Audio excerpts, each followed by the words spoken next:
Международный научный форум стартовал во Владикавказе. Конференцию посвятили проблемам современного состояния традиционного искусства горских народов. Проводят ее к 130-летию основателя осетинской композиторской школы Бориса Галаева.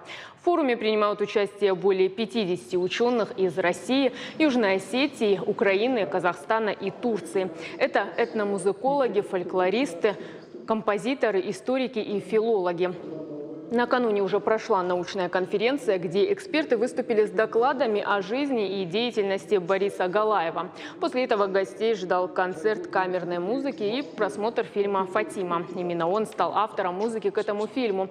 Форум продлится до 26 июля. Гостей форума ждет насыщенная программа. Для участников проведут мастер-классы, концерты национальной, академической и традиционной музыки.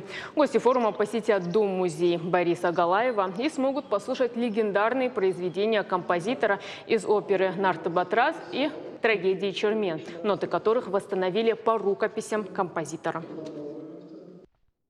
Галаев очень много сделал для изучения песни, и издания ее и так далее. Причем он один из первых, кто фонографировал, то есть уже сделал звукозаписи, поэтому качество аннотации значительно выше.